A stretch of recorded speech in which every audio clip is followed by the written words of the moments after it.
Running short on scrap? How about various irons and lumenite? Well, with the Scavenger Build, replenishing your stocks of materials has never been quicker or easier.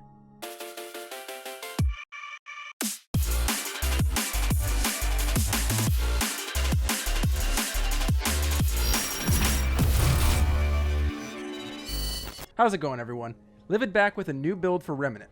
With all the new items from Swamps of Corsus, and a fresh batch of new players coming into the game, some of you may be wondering, how can I quickly level and stock up on materials? Well, I'm here today to lay out the item build that you need to make that happen. Now, you'll need to invest a little bit of time into this game to really get this thing cranking. But once you do, a few hours of farming will net you a ton of XP and enough resources to upgrade several sets of armor and weapons. Now let's get into the different gear setups. The Pearl of Luminescence would be my first ring choice here, giving you a 70% chance to double the amount of luminite crystals you pick up when killing elite enemies. One of the biggest barriers early on for purchasing new items from vendors or even upgrading boss weapons is luminite crystals. If your drops are essentially doubled, you will very rarely run out of them. You could find this ring as a generic purple drop on Yesha with the new DLC. Now you can always replace this item with the Sage Stone if you are going for more of an XP farming run, since it increases your XP gain by 30%, but otherwise I barely ever use the ring. Now for the second ring slot, the Loop of Prosperity will make all metal materials that you pick up doubled. I can't tell you how huge this is when you are specifically farming for mats in this game. A single 20-minute normal adventure roll on Corsus netted me roughly 50 plus of each metal in the game. Farm for a few hours and you'll be rolling in materials. You can snag this drop by getting 25 total boss kills in the brand new survival mode. For our necklace, we're going to toss on the Scavenger's Bauble, which increases the amount of scrap you pick up from all drops by a whopping 50%. You can obtain this drop from Yesha from the Song of the Doe puzzle in Widow's Vestry. Simply shoot the bells rapidly in the order below to claim this item. Now for the armor set, there really isn't any other choice besides the standard Adventurer set that you start the game with. It grants you a cool 20% increase to the scrap you pick up, and with a 3-piece set, you have a 35% chance of finding loot, meaning metals and scrap from all breakables in the world, giving you a really good reason with this build to break every single thing you see. Now, the Adventurer's goggles aren't unlocked by default. In order to snag them, you will need to get 5 consecutive boss kills in the brand new survival mode. You can see how this is all stacking together to give you a massive increase to everything you're farming. Now, it doesn't stop here. The weapons and mods are entirely up to you because nothing about them really alters the way you're farming scrap and metals.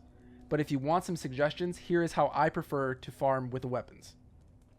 The SMG is my go-to here to both clear boxes at a distance if I'm feeling lazy, or just riddle a bunch of lower tier enemies with bullets.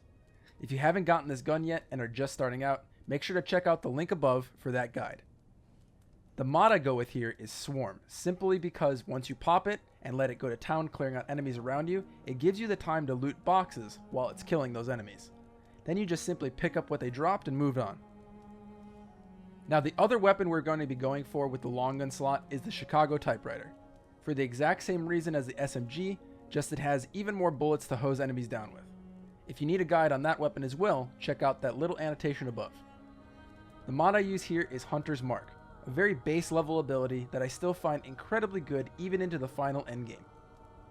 The ability to see where all the enemies are as you are farming and get a little bit of crit chance boost on them is really good with weapons that spray a ton of bullets. And for our melee weapon, I'm preferential to Voice of the Tempest, a melee weapon I almost never take off, but really anything works. I just like the range and accuracy of the attacks with this weapon. Now, that is all the gear. The other big thing you need to make sure you have are the traits. These are some of the traits in the game that make this farming build even better. The Elder Knowledge trait will grant you a 20% boost to your XP gain. The Scavenger trait will grant you a 35% increase to the amount of scrap you pick up. You can get this trait by giving Reggie the Tarnished Ring.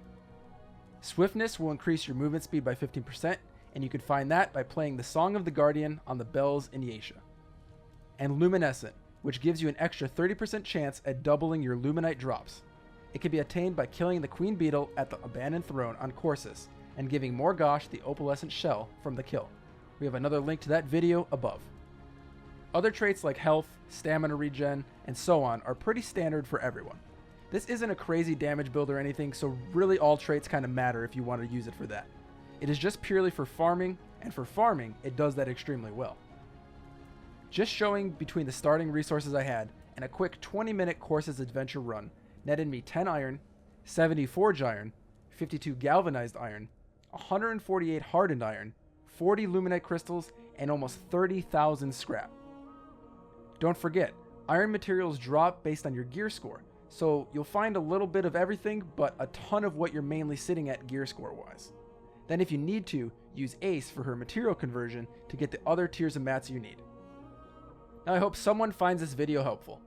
If you're looking for some people to play Remnant with or just want some cool people to hang out with, join our fast growing community over on Discord. We have an amazing group of people from all sorts of games over there, and we'd love to continue to build up our Remnant community. Now as always, my name is Livid, and from everyone here at Legion Gaming, thanks for watching, and play on.